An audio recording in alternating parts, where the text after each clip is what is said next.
मैंने एक अनाथ लड़की से शादी की। उसकी एक 15 साल की बहन थी। पत्नी के साथ उसकी बहन भी विदा होकर आ गई, लेकिन उसकी बहन सारा दिन मेरी पत्नी के साथ चिपकी रहती। मुझे उस पर बहुत गुस्सा आता क्योंकि रात को भी हमारे कमरे में ही सोती थी। मैंने अपनी पत्नी से गुस्सा किया और जब रात को उसकी बहन कमरे में आई तो ज़बरदस्ती उसे दूसरे कमरे में बंद कर दिया और फिर कमरे में वापस लौटा तो मेरी जान निकल गई। मेरी पत्नी की बहन बहुत ही अजीब सी थी। वो हर वक्त डरी सहमी सी रहती थी और अपनी बहन के साथ ही बस चिपकी रहती थी। मुझे उस पर बहुत गुस्सा आता था। मैंने तो बस सोच लिया था कि उससे तो जान छुड़ा कर ही रहूँगा। एक दिन मैंने अपनी पत्नी से छुपकर उसे एक कमरे में बंद कर दिया और जब वहाँ पर पहुँचा तो दंग ही रह गया क्योंकि वहाँ पर तो मैं शादी की रात अपने कमरे में आया तो बहुत खुश था। मुँह दिखाई का गिफ्ट तो खरीद ही लिया था, लेकिन एक प्यार से भरा गिफ्ट भी लिया था। मैंने गजरे खरीद लिए थे क्योंकि मैं जानता था कि लड़कियां इस तरह के गिफ्ट पसंद करती हैं। मैं यूं ही अपने कमरे का दरवाज़ा खोला तो हैरान रह गया। सामने का मंजर बड़ा खतरनाक था।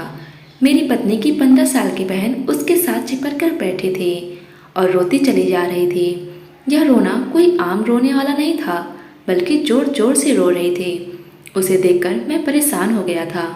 उसने अपनी बहन को खामोश करवाया।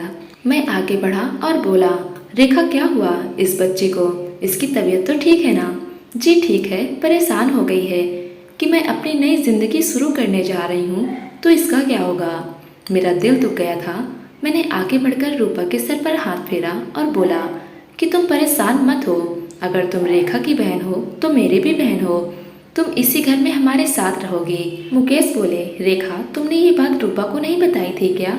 मैं बोली कि मैं इसको बता चुकी हूँ, मगर बच्ची है ना, इसीलिए ये बातें इसको अभी समझ में नहीं आ रही। वक्त गुजरेगा तो खुद समझ जाएगी। मैंने सर हिला दिया तो रेखा डरते हुए बोली, मुकेश एक बात कहूँ? मैंने मुस्कुराकर बोला, रेखा तुम्हें परमिशन लेने की कोई ज़रूरत नहीं है। लेकिन उसकी बात सुनकर एकदम से हैरान रह गया था। वो बोली, मुकेश मैं रूपा को अपने साथ सुला लूँ जब तक कि संभल नहीं जाती। मेरे साथ ही सो जाया करेगी। या मम्मी पापा के मरने के बाद अकेले बहुत डरती है। जरा जरा सी बात की टेंशन लेकर बीमार पड़ जाती है। मेरी अभी नई नई शादी हुई है। मैं कहाँ अस्पतालों के चक्कर खाती रहूँगी। रेखा की बात समझ गया था।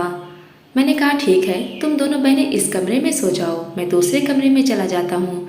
रेखा उठकर मेरे पास आई और बोली, मैं हमेशा आपकी आभारी रहूँगी। आपने मेरे साथ बहुत बड़ी मेहरबानी की है।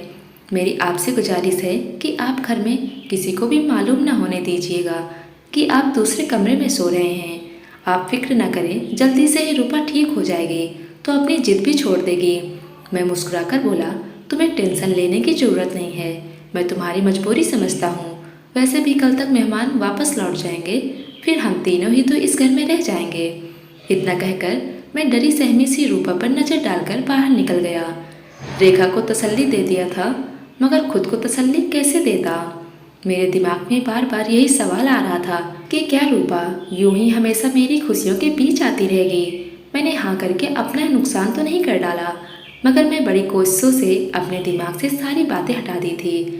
मैं जानता था कि बच्चे ऐसे ही होते हैं। वो गवारा नहीं करते कि उनके करीबी इंसान किसी और से बात भी करें। इसलिए मैं रूपा का भरपूर ख्याल रखने लगा था। वो बड़ी मासूम सी डरी सहमी सी लड़की थी। इस तरह के बच्चों पर तो वैसे भी मुझे बहुत तरस आता था। मैं यही सोचकर परेशान हो जाता था कि न जाने इसने अपनी ज़िंदगी में क्या कुछ नहीं सहा है। हमारी शादी को पूरा 1 हफ्ता हो गया, मगर रूपा अभी भी रेखा के साथ ही सोती थी और मैं दूसरे कमरे में पड़ा रहता था। एक दिन मैंने रूपा के लिए एक बैग ले आया। किताबें तो नहीं थी क्योंकि मुझे नहीं पता था कि वो किस क्लास में पढ़ती है। मैं घर पहुंचा तो रेखा घर के काम कर रही थी, जबकि रूपा चारपाई पर बैठकर अपनी बहन को देख रही थी। रेखा की नज़र मुझ पर पड़ी तो वो भागकर मेरे पास आकर खड़ी हो गई। उसका चेहरा लाल हो गया था। मैंने उसे इग्नोर किया और रूपा की तरफ देखकर बोला, रूपा देखो, मैं तुम्हारे लिए गिफ्ट लाया हूँ। रूपा मुझे देखकर रोने लगी और भागकर अपनी बहन के पीछे छिप गई। मैं हैरान रह गया, आखिर वो ऐसा क्यों करती है? मगर मैं ये नहीं जानता था कि जब मेरे इस वाक्य का जवाब मिलेगा तो मुझे खुद इतना बड़ा धक्का लगेगा। मैं उठकर खड़ा हो गया और बोला, रूपा इधर आओ, मेरी बात सुनो, मैं तुम्हारे लिए बैग लाया हूँ। मेरी आवाज़ सुनकर रूपा और रोने लगी थी। रेखा बोली, मुकेश आपकी बड़ी मेहरबानी होगी, आप मेरी बहन से दूर रहें। आप मेरे पति हैं, मगर रूपा के लिए तो गैर ही है ना। आप इससे बात ना किया करो। मुझे रेखा की ये बात बहुत बुरी लगी थी। मैं तो रूपा को अपनी छोटी बहन समझने लगा था, मगर रेखा का रवैया मुझे परेशान किया। मैं भी गुस्से में आ गया था। मैं बोला, अगर तुम्हें रूपा का इतना ही ख्याल है तो अपनी बहन को एक गैर मर्द के घर अपने साथ क्यों लाई हो। इतना कहकर मैं दरवाज़ा जोर से बंद करके घर से बाहर चला गया था। बाहर निकलकर मैं सड़क पर घूम रहा था। मुझे रह रहकर अपने सख्त व्यवहार पर शर्मिंदगी हो रही थी। रूपा मेरे घर जबरदस्ती तो नहीं आई थी। जो मैं उसको ताने देने लगा था वो मेरे कहने पर ही मेरे घर आई थी। घर में हम बस 3 लोग ही थे। इससे पहले मेरे घर पर खामोशी और सन्नाटा ही रहता था। मेरी मम्मी की मृत्यु 2 साल पहले हो गई थी। उनके गुजर जाने के बाद जिंदगी ने मुझे कड़ी धूप में लाकर खड़ा कर दिया था। मेरे एक दोस्त ने शादी का मशवरा दिया तो मैंने अपने रिश्ते की जिम्मेदारी भी उसी पर डाल दी थी। मेरे दोस्त ने ही मुझे बताया था कि उनके जानने वालों में एक अनाथ लड़की है जिसका नाम रेखा है। उसने बताया कि रेखा के साथ उसकी एक बहन भी विदा होकर घर आएगी। तुम उसकी पढ़ाई लिखाई, खाने पीने पर जितना भी पैसा लगाओगे वह तुम्हारे लिए उतना ही अच्छा होगा। फिर लड़कियों के जवान होते देर ही कितनी लगती है, उसकी शादी करके विदा कर देना। मैं एक खुले दिल के साथ हामी भर ली थी, मगर मैं कहाँ जानता था कि रूपा तो एक अजीब ही किस्म की बच्ची होगी और मेरे गले की हड्डी बन जाएगी, जो मुझसे ना उगली जा सकेगी और ना ही निगली जा सकेगी। लेकिन मैंने फैसला किया था कि मैं कुछ दिन सब्र से काम लेकर देखता हूँ कि रूपा का रवैया ठीक होता है या नहीं। मैं रात को घर लौटने लगा तो होटल से खाना भी ले गया था। मैं जानता था कि रेखा मुझसे बहुत गुस्सा होगी। मैं उसकी नाराज़गी दूर करना चाहता था। मैं घर के दरवाजे पर खड़ा था जबकि मेरे कानों में रूपा की आवाज़ पहुंची। वो कह रही थी, रेखा क्या अब तुम्हारा डिवोर्स हो जाएगा तो मेरे साथ वापस चली जाओगी, जहाँ सिर्फ तुम और मैं रहेंगे। किसी तीसरे को बर्दाश्त ही नहीं करना पड़ेगा। रेखा एकदम गुस्से से बोली, अपनी बकवास बंद करो रूपा। रूपा की हंसी की आवाज़ आई। फिर वो बोली, अब तो घर में तुम्हारे खड़ूस पति भी नहीं हैं, अब तुम मुझे मेरे असली नाम से पुकारो। रूपा की बात सुनकर मैं हैरान रह गया था। रूपा का कोई और भी नाम था क्या जो मुझसे छिपाया गया था? लेकिन क्यों? मेरे दिमाग में इतने सवाल आ रहे थे कि अब मुझे घुटन होने लगी थी। मैंने दरवाज़ा खोला और घर में दाखिल हो गया। रेखा की नज़र मुझ पर पड़ी तो वो भागकर मेरे पास आई और बोली, मुकेश आप कहाँ रह गए थे? मैं यह देखकर खुश हो गया था कि रेखा के चेहरे पर नाराज़गी का नामो निशान नहीं था। हम दोनों बातें कर रहे थे कि रूपा एक बार फिर से रोने लगी। वो बोली, रेखा तुम इसके साथ बात मत करो, ये मुझे गुस्से से देखता है, तुम्हारा पति गंदा है। रेखा ने मुझे शक भरी निगाहों से देखा। मैंने अपनी सफाई दी और कहा, क्यों रूपा, मैं आप पर गुस्सा क्यों करूँगा? रेखा बोली, मुकेश मैंने आपसे कहा भी था कि आप मेरी बहन से बात मत किया करो। इतना कहकर वह रूपा का हाथ पकड़कर अपने कमरे में ले गई। मैं इस हाल में अपना मुंह लेकर वहीं खड़ा रह गया, लेकिन अब मुझे शक हो गया था कि कुछ न कुछ तो गड़बड़ जरूर थी। मैं तो रूपा के नाटक को बचपना समझ बैठा था, मगर यह तो कहानी कुछ और थी। मेरे दिल में शक का बीज उग चुका था और मैंने सोचा कि अगर उस पर सख्ती करूँगा तो वो खुद ही अपना राज खोल देगी। रेखा हमेशा की तरह नाश्ता बना रही थी जब अचानक रुककर बोली, मुकेश आप रूपा के लिए स्कूल का बस्तर क्यों लेकर आए थे? मैं रेखा के कल वाले रवैये की वजह से गुस्से में था, इसीलिए छोटा सा जवाब दिया और कहा मैं चाहता था कि रूपा पढ़ाई करे। रेखा हंसी और बोली, कौन सी पढ़ाई? रूपा ने तो स्कूल का मुंह भी नहीं देखा। इसे पढ़ने का शौक नहीं था, इसलिए हमने इसका स्कूल में एडमिशन ही नहीं करवाया था। मुझे रेखा की बात अच्छी नहीं लगी थी। मेरा मूड पहले से ही खराब था, इसलिए मैं किसी किस्म के बहस में नहीं पढ़ना चाहता था। मैंने अपना खाना खत्म किया और ऑफिस के लिए निकल गया, मगर रूपा की बात मुझे खटक रही थी। उसकी अजीबोगरीब हरकतें और मुझे देखते ही रोना, फिर मेरी और रेखा की डिवोर्स पर खुश होना, ये सब क्या था? रूपा कोई नन्ही बच्ची तो थी नहीं, वह पूरे 15 साल की थी। इस उम्र में लड़कियां बड़ी समझदार होती हैं। यकीनन यह मामला इतना सीधा नहीं था जितना मुझे लग रहा था। शाम में भी रूपा ने मुझे गुस्सा दिलाने की पूरी कोशिश कर रखी थी। मुझे देखकर वो अजीब अजीब हरकतें करने लगती। मैं रेखा से बात करने लगा तो वो उसका हाथ से पकड़कर कमरे में ले गई। रेखा थोड़ी देर बाद कमरे से निकलकर बोली, मुकेश आप खाना खाकर अपने कमरे में चले जाएं, तो हम दोनों बहनें भी आकर खा लेंगी। रूपा जिद कर रही है कि जब तक आप बाहर बैठे हैं तब तक वह बाहर नहीं निकलेगी। मुझे गुस्सा तो बहुत आया था, मगर खुद पर काबू डालकर बोला, ठीक है रूपा बाद में खाना खा लेगी, कम से कम तुम तो मेरे साथ आकर बैठो, तुम तो मेरे साथ खाना खाओ। रेखा के जवाब ने मेरे अंदर आग लगा दी थी।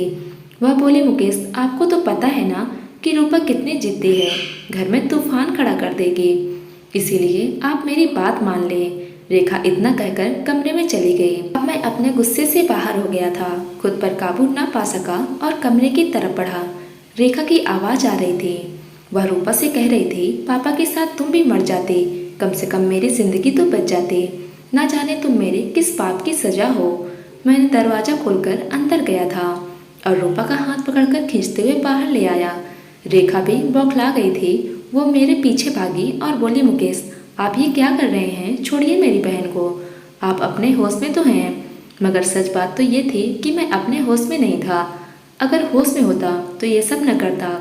मैं रूपा को एक कमरे में बंद कर दिया था और रेखा का हाथ पकड़कर उसे अपने कमरे में ले आया था और बोला, अब मुझे सच सच बता दो कि तुम्हारी बहन यह सब क्यों करती है। रेखा के चेहरे का रंग उड़ चुका था, वह रोती चली जा रही थी। वह बोली, भगवान के लिए मुकेश आप मेरी बहन को छोड़ दें, वह बहुत डरी हुई लड़की है, मर जाएगी। एक रात तो क्या एक पल भी मेरे बिना नहीं गुजार सकती। मैं चिल्लाकर बोला, क्यों, आजकल के तो छोटे छोटे बच्चे भी अपने माँ बाप के बिना रह लेते हैं। यह किस किस्म की बहन है कि तुम्हारी बहन तुम्हारा साया ही बन गई है। मुझे यह सब बिल्कुल भी पसंद नहीं है और ना ही मैं ये सब बर्दाश्त करूँगा। मैंने रेखा को घूर कर देखा और कहा, तुम अपना यह रोना धोना बंद करो। मगर उसके रोने में और तेजी आने लगी थी। मैंने रेखा के कमरे से बाहर आ गया और बाहर से कुंडी भी लगा दी। अपने कमरे में आकर मैंने दरवाज़ा बंद कर लिया था ताकि रेखा और रूपा का शोर खत्म हो जाए। मगर वह दोनों बहनें जोर जोर से दरवाज़ा पीट रही थी। ऐसा लगता था कि वो दरवाज़ा ही तोड़ देंगी। कई घंटों तक यही सब चलता रहा, मगर सुबह होने से कुछ देर पहले दोनों कमरे में खामोशी छा गई थी। मैं अपने दिल के हाथों मजबूर होकर उठ खड़ा हुआ और रूपा के कमरे की तरफ कदम बढ़ा दिया। मैं उससे माफ़ी मांगकर रूपा के पास ले जाना चाहता था, मगर मैंने जैसे ही दरवाज़ा खोला मैं देखकर हैरान रह गया, क्योंकि वहाँ एक लड़का बैठा था। मैं आगे बढ़ा तो वो मुझे देखकर डर गया और फिर से रोने लगा। मैंने उससे चिल्लाकर बोला, मेरे सामने अब आंसू मत बहाना, नहीं तो मुझसे बुरा कोई नहीं होगा। मुझे बताओ तुम कौन हो, रूपा कहाँ गई? वो लड़का रोते हुए बोला, अगर मैं अपनी हकीकत बता दूं तो तुम मुझे बेच तो नहीं दोगे? मैं उसकी बात सुनकर हैरान रह गया था। मैं बोला, नहीं नहीं, मैं तुम्हें क्यों बेचूंगा। वो लड़का मेरी बात से बेफिक्र हो गया और सोफे पर बैठ गया। उसके चेहरे पर बड़ा गर्व था। वो बोला, जब मैं पैदा हुआ तो हमारे घर पर गम मनाया गया था, जैसे मैं पैदा ही नहीं हुआ हूँ बल्कि मर गया हूँ। मैं जब बड़ा हुआ तो अपने आसपास बहुत जुल्म देखे हैं। मेरे पापा मम्मी को एक बहुत मोटे डंडे से मार मार कर नीला कर देते थे और मेरी तरफ इशारा करके कहते थे, मेरे लिए अच्छा होता कि तू बांझ होती, अगर यह तूने क्या गजब कर दिया। मैं पापा की बात सुनकर आईने के सामने जा खड़ा हो जाता। रेखा कहती, पापा की बातों पर ध्यान न दिया कर, तू तो बहुत प्यारा है। लेकिन मैं प्यारा होता तो क्या मेरी वजह से माँ को मार पड़ती? मैं रेखा से पैसे मांगता तो वो 2 रुपए का नोट थमा देती थी। मैं भागकर दुकान जाता और मम्मी के लिए अपनी पसंद की टॉफ़ी लेकर आता। वो टॉफ़ी मम्मी के मुंह में डालकर कहता, मम्मी गोली खा लो, आराम आ जाएगा। मम्मी मुझसे लिपटकर फूट फूट कर रोने लगती थी। मैं नन्हा सा था, मेरी उम्र के लड़के खेला करते थे, जबकि मेरा दिल खेल में नहीं लगता था। मैं सारा सारा दिन घर में रहकर मम्मी का पहरा दिया करता था कि पापा कहीं मम्मी को फिर से न मारने लगे। लेकिन मेरे रोकने के बाद भी हर दूसरे तीसरे दिन मार खा जाती थी। मैं अपने छोटे छोटे हाथों से मम्मी के पैर दबाता था कि उन्हें आराम आ जाए, मगर वो अपना दर्द बोलकर मेरे छोटे छोटे हाथों को चूमने लगती थी और रोने लगती थी। एक दिन मम्मी बाजार जाकर मेरे लिए साइकिल और बॉल लेकर आई थी। मम्मी कहती थी कि तुम बाहर जाकर तो खेलते नहीं हो, घर में ही तुम्हारी खुशी का इंतजाम कर देता हूँ। मैं साइकिल देखकर बड़ा खुश हुआ था और मम्मी के हाथ पैर चूमने लगा था। फिर सारा दिन कड़ी धूप में साइकिल चलाता रहा। मम्मी मुझे देखकर हंसकर बोली, आज पहला दिन है इसलिए धूप में खेल लो, कल से धूप में नहीं खेलने दूंगी। मैं हर थोड़ी देर बाद साइकिल से उतरकर उसे कपड़े से साफ भी करता रहता कि ये मेरी नई साइकिल कहीं पुरानी न हो जाए। शाम में पापा घर आए तो मैं साइकिल पर झूल रहा था। पापा बोले, किसको ये साइकिल किसने दिलाई है? फिर मेरे मुंह पर 2 थप्पड़ मारकर मुझे साइकिल से उतार दिया और कुल्हाड़ी से मारकर उस साइकिल को तोड़कर फेंक दिया। मेरी आंखों से आंसू निकल रहे थे। मैंने रात का खाना भी नहीं खाया था। मम्मी रात को मेरे पास आकर बैठ गई और बोली, चंदा, आज तुमसे एक ज़रूरी बात करनी है। अब तुम 4 साल के हो गए हो, एक समझदार बच्चे बन गए हो। अब तो मैं तुमसे हर बात कर सकती हूँ ना? मैंने हाँ में सर हिला दिया। मम्मी बोली, बेटा तुम्हारी दीदी का क्या नाम है? मैंने कहा, रेखा। मम्मी बोली, और तुम्हारा क्या नाम है? मैं खामोश हो गया। मैं बोला, मम्मी पापा मुझे गमजात कहते हैं और तू चंदा कहती है। इन दोनों में से मेरा क्या नाम है? मम्मी की आंखें आंसू से भर आईं। मम्मी बोली, तुम्हारा कोई नाम ही नहीं है मेरी जान। तुम 4 साल के हो गए हो। अब तक मैं यही फैसला नहीं कर पाई कि तुम्हारा क्या नाम रखूं। लड़कियों वाला नाम रखूं या लड़कों वाला? मैं हैरत से बोला, क्यों, मेरा नाम लड़कियों वाला क्यों रखना है? मैं तो एक लड़का हूँ। मम्मी ने नहीं में सर हिला दिया तो मैं दंग रह गया था। मम्मी बोली, तू ना लड़का है और ना ही तू लड़की है, तू एक किन्नर है। मैं 4 साल का बच्चा इन बातों को समझ ही नहीं पाया था। मम्मी बोली, मगर मैं तुझे लड़का नहीं बनाऊंगी, क्योंकि तू बाहर निकलेगा तो लोग 100 तरह की बातें बनाएंगे। मैं तुम्हारा नाम रूपा रखती हूँ। तुम हर वक्त सर पर दुपट्टा लेकर रखोगे और घर के 4 दीवारी में रहोगे तो महफूज रहोगे। हम दोनों रो रहे थे। फिर मैं सो गया तो मेरी मम्मी मुझे रेखा के पास लिटाकर चली गई। सुबह मेरी आँख चीखों पुकार के साथ खुली थी। रेखा जोर जोर से रो रही थी। मैं भागकर बाहर निकला तो मम्मी सोई हुई थी। रेखा मुझसे लिपटकर रोने लगी और बोली, मम्मी चली गई। मैंने रेखा के सर पर थप्पड़ मारा और बोला, धीरे बोलो, मम्मी सो रही हैं, उठ जाएंगी। फिर रेखा मुझे कमरे में ले आई और मेरे सर पर दुपट्टा डालकर बोली, आज से तू रूपा है। मम्मी की बात याद है ना?